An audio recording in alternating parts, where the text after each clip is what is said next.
School District. This is Tuesday, September 21st, 2021. Welcome everybody out here in the audience, and also welcome those on YouTube tonight watching us. Roll call, please.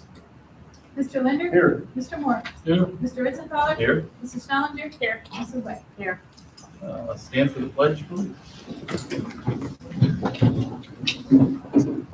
Pledge allegiance to the flag of the United States of America, and to the republic for which it stands, one nation, under God, indivisible, with liberty and justice for all. At this time, we need a motion to adopt the agenda as it was delivered to us. We have a motion to adopt the agenda. So moved. Thank you, Mr. Linder. We have a second. Second. Thank you, Mr. Moore. A roll call, please. Mr. Linder? Yes. Mr. Moore? Yes. Mr. Ritzenthaler? Yes. Mrs. Schellinger? Yes. Mrs. White? Yes. Okay, section number 2, federal funds, public input. Joyce? Sure. This is our federal funds that we use.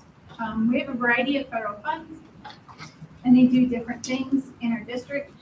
Title I is what we use for our Title I teachers and our Title I aides. They support students in our elementary schools with reading and math. Title IIA, we use this for professional development, and we also do class size reduction. We're paying for a second grade teacher out of the Title IIA program. Title III is our English language learners, and we pay for a coordinator for our English language program. Title 6B is our special education IDEA. We pay for our intervention specialists out of this program. Title 4, Part A, which changed this year to a 584 from a 599 in the past. And this does a variety of different things. We're going to use this year at the high school level for our transition coordinator. We've done different things as far as the tech conference and tech things for the students. So it's a little different. We use it for more things. And then we have 2 additional ones that are part of the ARP funding this year, which is the IDA Part B special education, and then our early childhood special education, which is our special needs preschool. And those, what we're going to do is pay the additional cost for our 6B funding, which is our intervention specialists and the aides there, because there's not enough money in any of the grants that are listed above to completely pay the salaries and benefits of the teachers and the aides that we're paying out of those grants right now. And part of the requirement of federal funds is that we open it for public input for anyone who wants to discuss how we spend our federal money. So that's what we're doing right now. If anyone would like to give us input on that.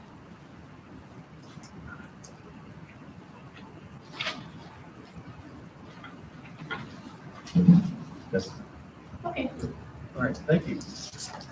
Section 3, public participation. Each person who wishes to address the board is asked to give your name and address. Remarks should be limited to 2 minutes in length. If after everyone wishes to do so, it's an opportunity to speak, then additional comments can be made up to a total allotted time of 30 minutes. Is there anyone else in the audience who would like to comment tonight?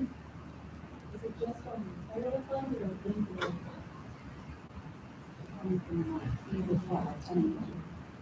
It's on anything. Anything. Is there anyone? Could you state your name and address?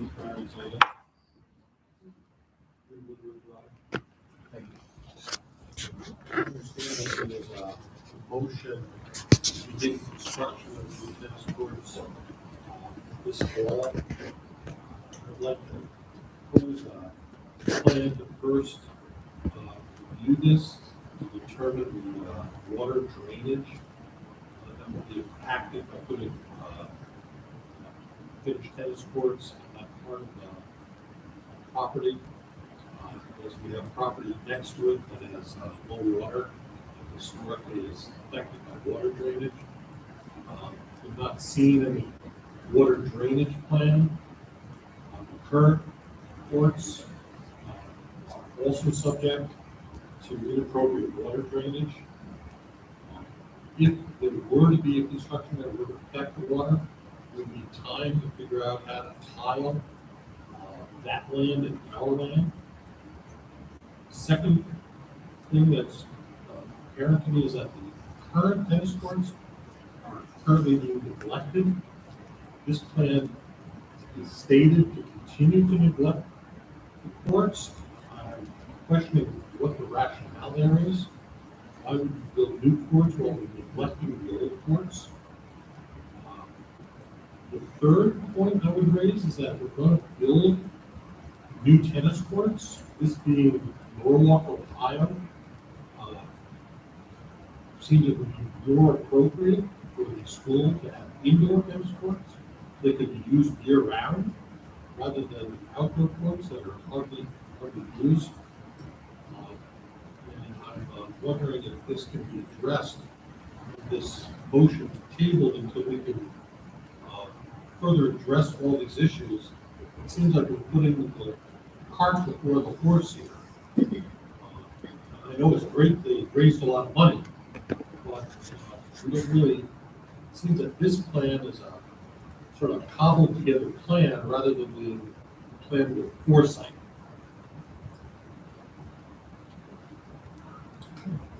We'll get to that section later on in the meeting, and we'll discuss that. Is there anyone else who'd like to make a comment? Yes. Hi, my name is Lauren Ziegler. I just had a quick comment. There's a group in town in Norwalk called Christ in Action, and they do several meetings. They've been doing those all summer long, and they invite guest speakers. And a month or so ago, they did a meeting inviting all the school board candidates for a question answer session. So we were able to hear some of the new candidates and where they fall on different topics. But there weren't any incumbent candidates there, although they're having another meeting on October 13th. So I guess I'm just encouraging anyone who is rerunning for the school board to come so that we can just be able to talk with you one-on-one, get to know you better. I know for me as a parent, I have appreciated that last year our kids were in school every day, all day. I know that a lot of other students did not have that, and so I appreciate the work that you guys have done and the administrators and all the work that went into that. I can't imagine all that went into that, but it would be nice to be able to hear what your thoughts are on things that we're facing today and things that we're facing in the future. So October 13th, I think there was an email sent out, or I think you have all been contacted, at least that was my understanding, but I encourage you to come. Anyone else?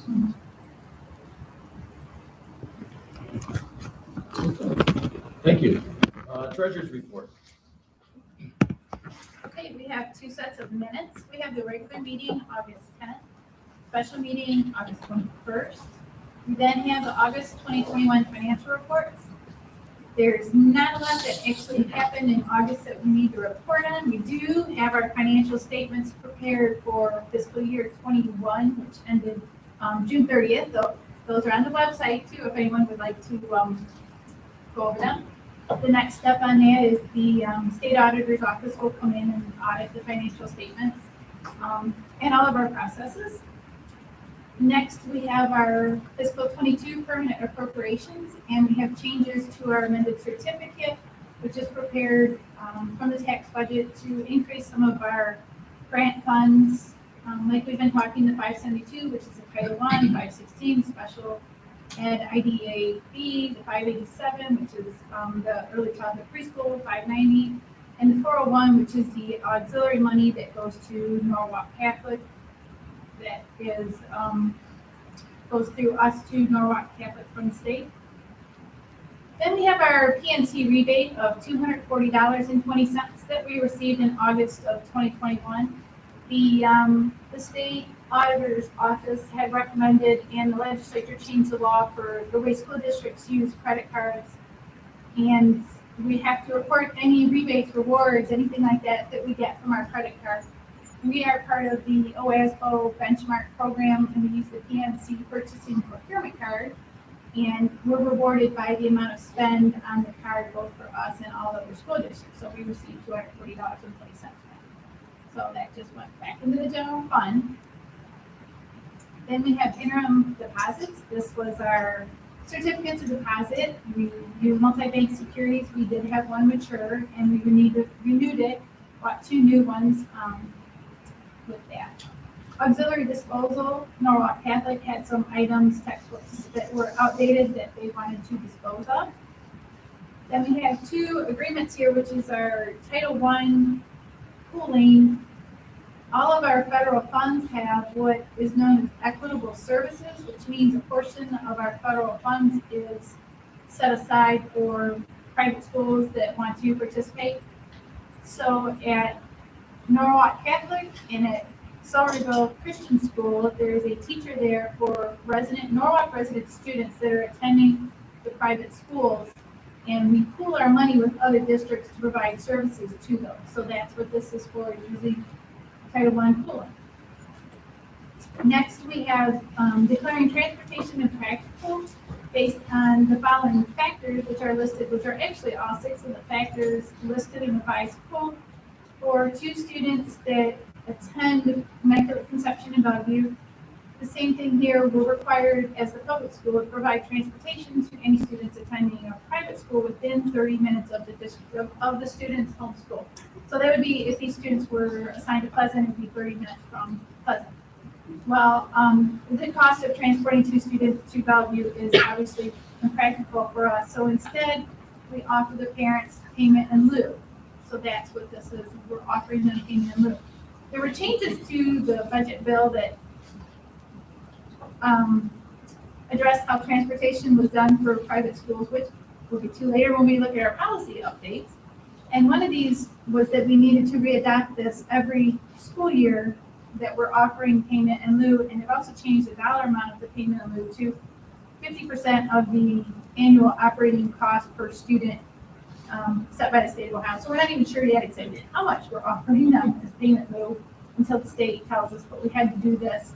Technically, we were supposed to do this 14 days before school started, but the bill wasn't enacted until after that, so that's why it's a little bit back. Then we have the Family Medical Leave Act for one of our employees with intermittent use. And then finally, we have donations. We had some really nice donations. Mr. and Mrs. Hart, they have a son that attends here, and they donated $500 to be used by our new intervention teachers to get their rooms ready. And then another one of our teachers was at a garage sale and saw a lift for sale that we needed for one of our special needs students. And Mr. and Mrs. Grady were very nice, and they donated that lift to us when they were told about the need that we had here at the district. So that was a very nice donation. The estimated value was $2,000, so that was really nice. And then we have Bruce Wild and Kieran Domino's that donated $500 to be used by our Maplehurst students. And that's all I have for you this month. Right. Motion to accept all items of the treasurer's report. So moved. Thank you. Do you have a second? Thank you, Mrs. Stelling. Discussion? Okay, roll call, please. Mrs. Wick? Yes. Mrs. Stellinger? Yes. Mr. Linder? Yes. Mr. Moore? Yes. Mr. Ritzenholler? Yes.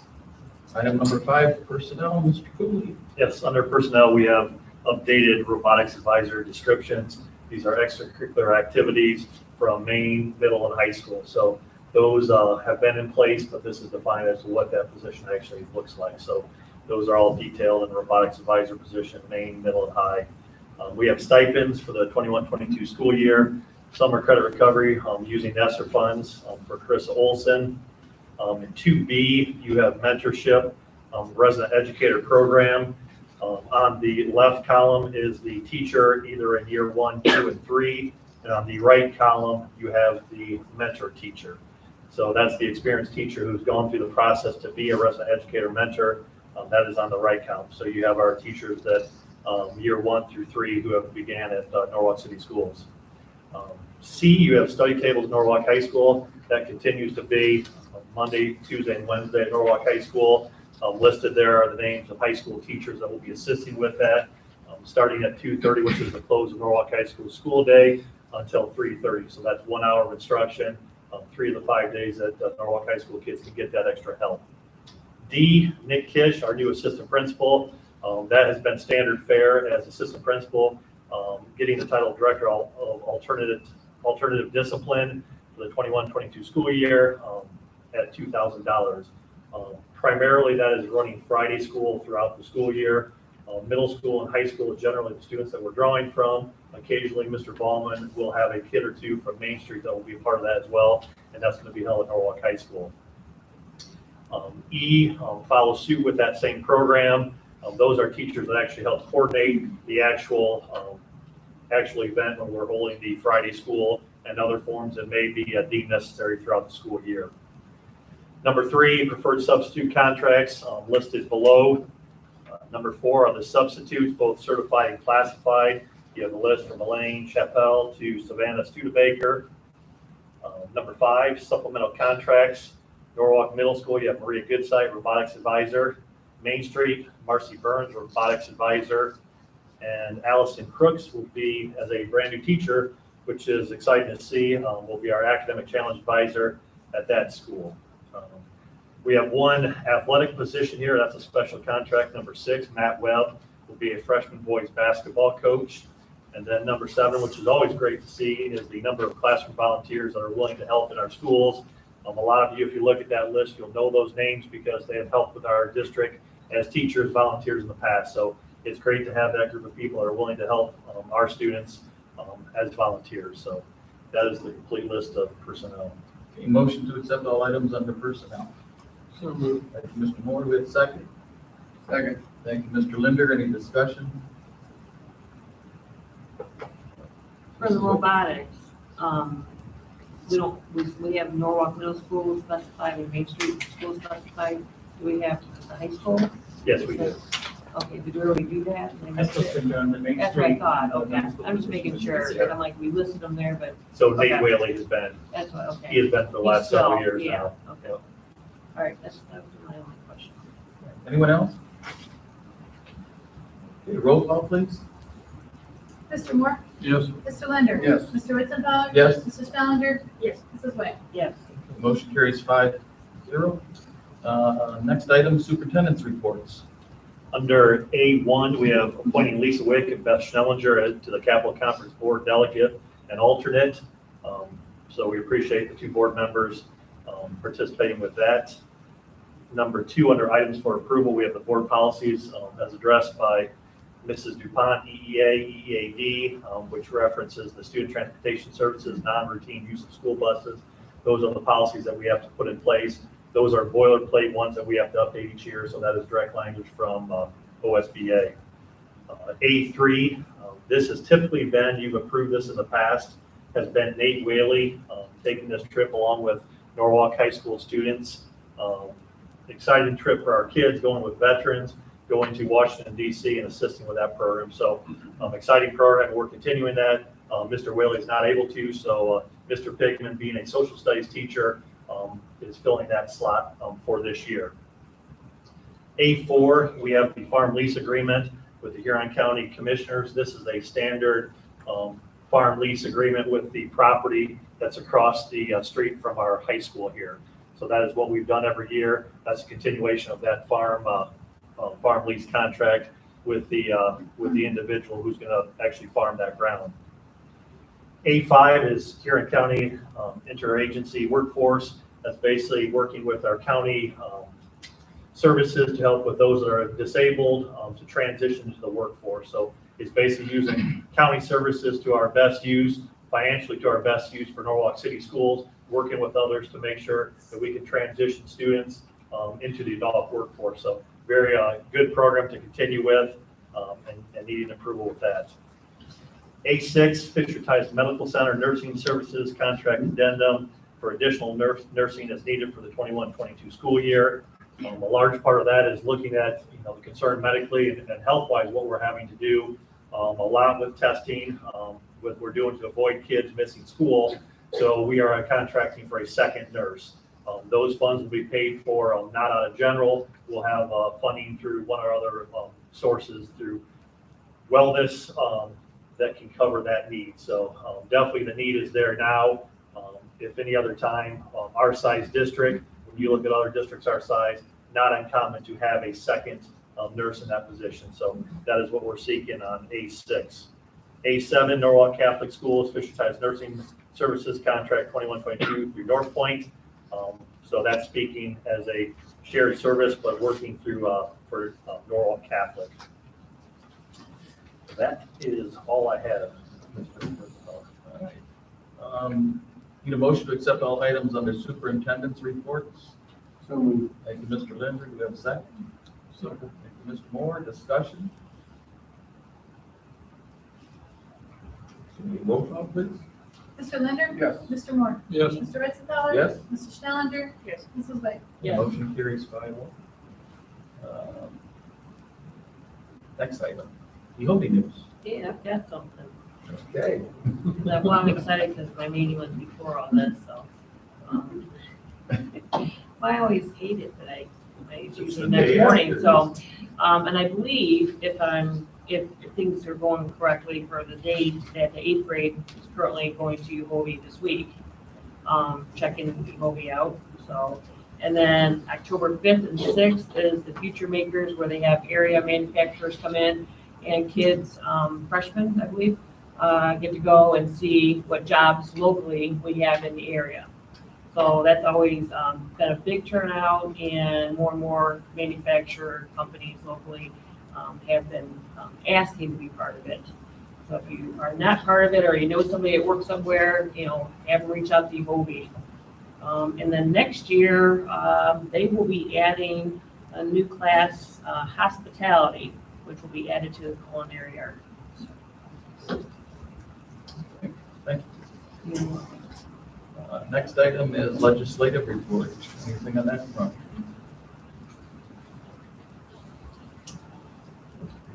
Nothing? Maybe that's good news. Next month. Next month. We don't have you then. All right. Next item, new tennis courts at Norwalk Middle School. Discussion regarding the athletic bleachers coordinating construction and placement of the 6 new tennis courts.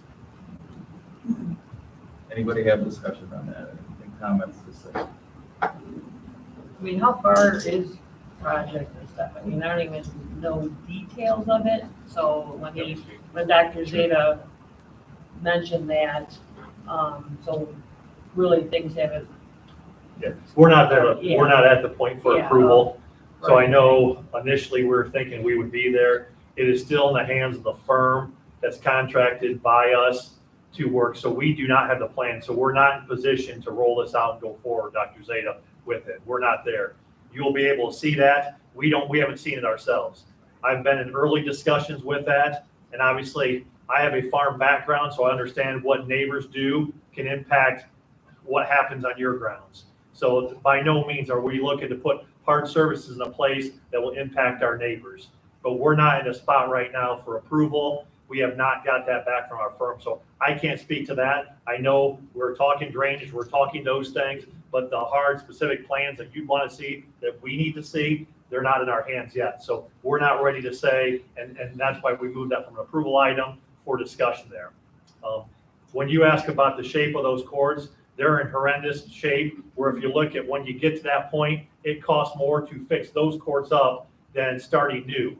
Just like many projects, sometimes it's easy to remove that than starting brand new. So that's part of the issue that we're addressing. If you're going to remove those anyway, why wouldn't you just use that footprint if you? Or are you just gonna let those deteriorate for another 5 years and then do something? They're in pretty bad shape. Yeah, they're not safe for use for tennis on OHSA. It's not safe for that at all. Could you do other things in the meantime? Yes, but we don't want to direct additional money into those lower courts. Those top courts will be saved, and then the additional 6, as I'm sure you've heard, that's massively funded by private donors and Norwalk Athletic Boosters. And I understand that, but you say everywhere that you read, every comment that we're not gonna maintain those other 3. So to me, you've got all these kids coming to school, you have people there, they're already unpainted, cracked, kind of getting in real bad shape, or is that gonna continue? That they're gonna just deteriorate to a point where they have to turn down, and when will that be? Yeah, the long-term plan is they will be removed. To tell you a specific year on it or date, I can't tell you that right now, Kim, but ultimately those will be removed. That'll be an entrance to the top 3 or the 6, and then the additional ones that are on that higher plane. Will there be a maintenance plan then for the new ones so that they don't end up in the same shape? I know these are old, but obviously they've not been maintained for many years. So is there going to be some plan to maintain a new one that go there? Absolutely. And there's some foundation issues which are far more, it's deeper than just that. The setting of where it is along that tree line, that's a major water issue there. That wasn't addressed initially. And some board members and people who have been here for some years, like that was initially set to be a skating rink. So you would put ice and flood it and turn a tennis court for multiple usage. That's what it was used for. But there's a lot of systemic issues with that, yeah, we're beyond that point. We don't want to put money into it. So they will eventually be removed and you'll have a nice entrance into your new courts. But obviously when you spend that money, maintenance will be built into that plan. Just the paper last week said you're going to start breaking ground or digging or something in November. So I was like, Right. So not happening. Well, right, I can't always control what dates get put out there and when people are hopeful when things will start. But, you know, Mr. Higgins, who is our tennis coach and is a big part working with our boosters, working and trying to get private donors to, you know, give their monies to help with this project. He's aware it's not ready for this. He's aware it's not ready to roll out. So we're not like slowing that process down. Mr. Higgins himself knows we're not ready for that yet. He himself has not seen the blueprints, so clearly we're not ready for approval until we have it.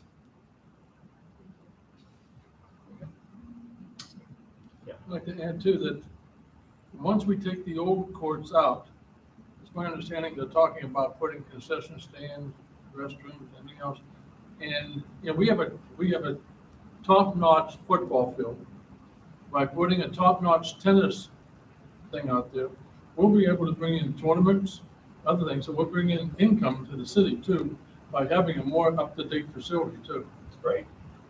So the two additional things that have been addressed in the plan is restrooms out there, restroom facility, and then essentially another place, a shelter, because the current facility is storage. Some of our tennis players know it's storage there. It's a shelter. There's going to be one on the other side with restrooms. So those are the additional things. But obviously, we're into aesthetics. We want to make sure it looks nice. We don't want to have what we used to have with a practice field in football. When you go look back there, you have the one building randomly standing there that was storage for football. Like, we want to do away with those things because obviously, besides having nice facilities for our kids, we want to make sure it looks nice as well. And that's a big part of it. There's no reason we need to be going to Port Clinton. I'm on the Ohio High School Athletic Association board.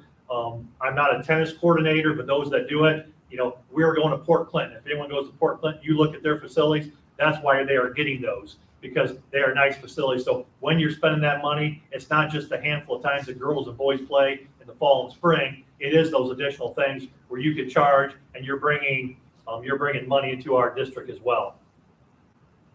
So that is the long-term plan. Okay. Anything else? All right, there's a new item here that we are going to put on there every board meeting. This is a board discussion and comments. Does anybody have any other discussion or comments to make about anything that you want to bring up or talk about? Nope. Okay. All right, I will make a comment. I want to thank you and your staff for going around the very first day of school and visiting all the classrooms that you could and all the buildings, and make it perfectly clear that you're the guy on the telephone that gives us snow days. I know those kids at Maplehurst were really worried about that. Yes. So. But It's nice to be identified as having a job. you are the one. They're going to count on you. So, there is a need for executive session, so we'll ask for a motion to go into executive session. There won't be any more business conducted after the executive session, so if you need to stay or leave, but we'll adjourn shortly after the executive session. Is there a motion to go into executive session? So moved. Thank you, Mr. Linder. Second? Second. Thank you, Mr. Moore. Roll call, please. Mr. Linder? Yes. Mr. Moore? Yes. Mr. Ritzenfeld? Yes. Mrs. Schillinger? Yes. Mrs. West? Yes. Thank you. Okay.